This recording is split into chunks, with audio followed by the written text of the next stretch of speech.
Welcome to Deepa wire basket. பாருங்கள், இந்த சிவன் கண்ணாட்டு நம்ம என்ன அளவு எடுத்தோம், என்ன மாதிரி நம்ம இந்த மாதிரி குமிழாக வர்றதுக்கு எப்படி நம்ம ஒயர்களை ஜாயின் பண்ணோம், எப்படி கார்னர் டேர்ன் பண்ணோம் அப்படிங்கிற வரைக்கும் நம்ம பார்த்துடணும். சரிங்களா? அடுத்தது பாருங்கள், நான் கூடை கொஞ்சம் வளர்த்திட்டு காட்டுறேன்னு சொன்னேன். இப்படி தாங்க கிராஸ்லாம் நான் பின்னிட்டு வந்திருக்கேன். நம்ம எங்கேருந்து வேணாலும் எடுத்து பின்னலாங்க. இது ஒரே சைடாக தான் வரணுங்கிறதில்ல. பாருங்கள், இப்போ இது உங்களுக்கு காட்டுறதுக்காக தான் நான் இது பண்ணியிருக்கேன். இப்போ நான் இங்கேருந்து வளர்த்திட்டு வந்திருக்கேன். தெரியுதுங்களா? இங்கேருந்து இப்படியே நான் வளர்த்திட்டு வந்திருக்கேன். இப்போ இந்த இடத்துக்கு வந்துருச்சு. இவ்வளோ ஹைட்டு தான் எனக்கு கிடச்சிருக்கு. சரிங்களா?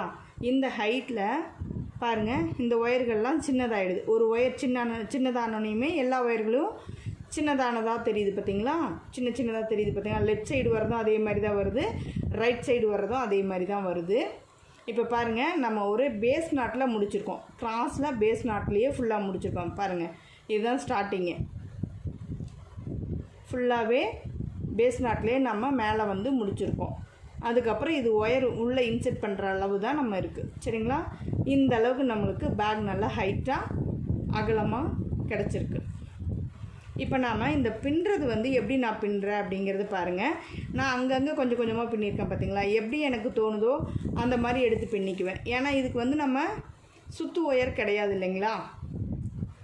சுற்று ஒயர் கிடையாதனால ஈஸி. இந்த பேகு சீக்கிரமாக நம்ம எப்படி வேணாலும் வளர்த்திக்கலாம். இந்த மாதிரி நம்ம ஒன் சைடாக பின்னிட்டு வந்தோம்னா சீக்கிரமாக கூட வளர்ந்துருங்க.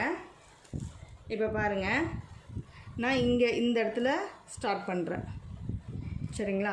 இந்த இடத்துல ஸ்டார்ட் பண்ணால் இப்படியே அடுத்தடுத்த நாட் நம்ம எடுத்து பின்னிகிட்டே வரோம். அதாவது நம்ம நார்மலாக சுற்று ஒயர் வச்சு பின்னாலும் இந்த மாதிரி தானே பின்னுவோம். ஒரு நார்மல் நாட்டு, அடுத்தது சிவன் கண் நாட்டு, அடுத்தது நார்மல் நாட்டு.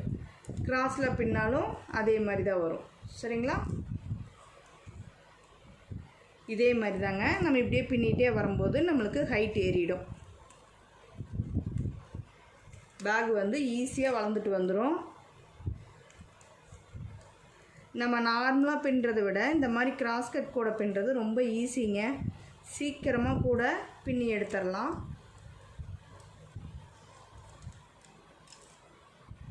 ஒரே நாளில் கூட நம்ம ஒவ்வொரு சின்ன பேக் ரிட்டர்ன் கிஃப்ட்டுக்கெல்லாம் பண்ணுறோம் இல்லைங்களா? அதெல்லாம் பார்த்திங்கன்னா ஒரே நாளில் நம்ம பின்னி எடுத்துடலாம்.